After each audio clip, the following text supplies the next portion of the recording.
It's been a day of a major upset, and here on Money Time at Money9 as well, we begin with the news that will certainly not put a happy face on gaming enthusiasts. The central government may soon increase GST on online gaming to 28%. Currently, the government levies 18% GST on online gaming, but the government is thinking of hiking GST rates to 28%. If the GST is hiked, then you would get lower prize money on your favorite online games. Earlier, there were reports that the government would levy different GST rates on skill-based games and different rates on games which are played entirely on luck. But it seems that the government will levy uniform tax rate on all categories of games. By the way, if you are confused what are games of skills, what are games of luck, and what is the current tax structure on the gaming industry, then you will get all this information on our upcoming show of Taxing Times this Saturday at 4 p.m. only on Money9 app and on the Money9 English's YouTube channel. Well, you may get your prize money slashed by the government, but you will certainly reap benefits from fixed deposits. India's largest NBFC, Bajaj Finance, has recently increased interest rates on fixed deposits. Now, customers can get as high as 7.7% on FDs for 44 months. For FDs of 1 year, just depositors can get a maximum of 6.8% interest rate with the NBFC. Senior citizens will get additional rate of 0.25% over and above the applicable rates. Not only this, Unity Small Finance Bank is giving 9% interest rate to senior citizens on FDs of just 181 days. Regular citizens will get 8.5% interest rate on this FD. Now, the fact that stamp duty and registration collections risen multifold in the past few months speaks volumes of the rapid speed at which people have bought properties after COVID-19 pandemic in the country. The revenue collected by state governments and union territories through the levy of stamp duty and registration charges have risen to close to 95,000 crore rupees in the first half of the financial year 2023. This is 35% higher than what state governments had collected during the same period last year. Being the largest real estate market of the economy, a major chunk of this fat revenue was made by the Maharashtra government. Other states which accounted for a major share of this revenue were Uttar Pradesh, Tamil Nadu, Karnataka and Telangana. According to industry experts, residential realty sector has performed very well for the past 18 to 24 months, and the trend doesn't seem to change anytime soon. Right then, if you find fake reviews or if you're a victim of fake reviews, then here's what you can do. The government of India is going to bring laws on online reviews.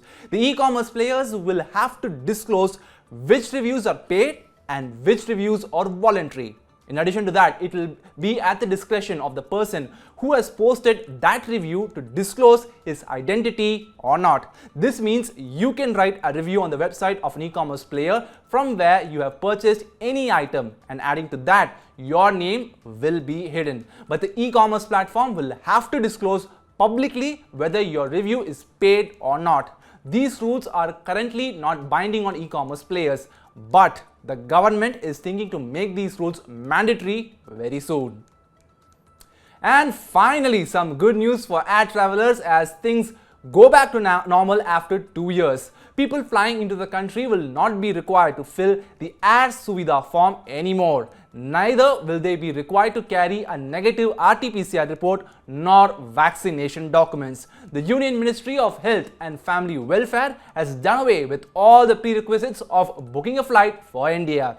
However, thermal screening at airports is still mandatory for all people who fly into the country from abroad. If anybody is found symptomatic at the airport, then he will be taken to an isolated medical facility.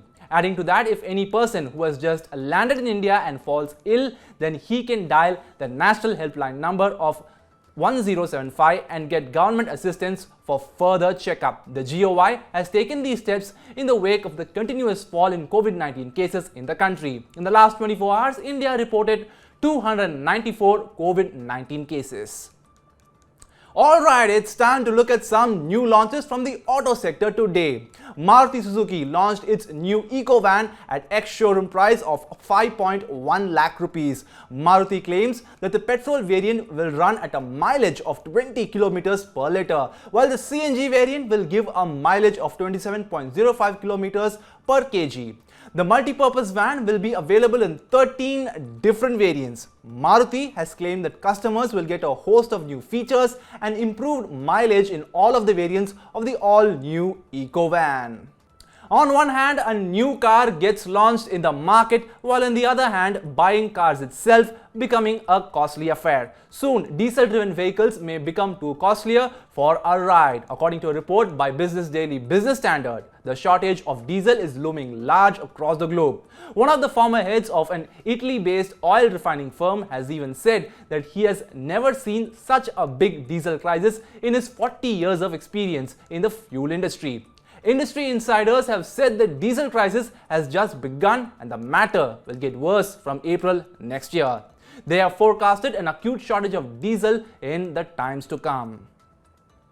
Well, four-wheelers may dent a hole in your wallet, but that's not the case with two-wheelers. Matter has claimed that it will launch the country's first geared electric bike very soon. The company has not disclosed its price, but it has said that bookings will commence very soon.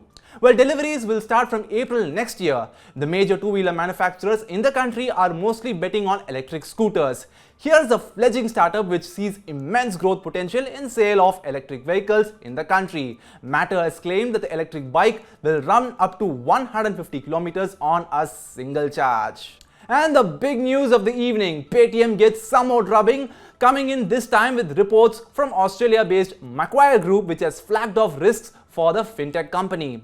Macquarie Group has said that Reliance Industries' foray into the fintech industry could wipe out market share of players like Paytm and Bajaj Finance. Reliance recently announced the demerger of the financial services business and renaming it as Jio Financial Services. Reliance will soon list Jio Financial Services on the stock exchanges. On Tuesday, Paytm took a beating of 11% to close at 477 rupees per share. The stock made a new 52-week low of 474 rupees a piece. So far, the stock has dropped by as much as 70% from its listing price of 1,560 rupees. And we wrap up today's Money Time with some news again from the stock market. Shares of Kaynes Technology got listed on the exchanges at a premium of more than 32%.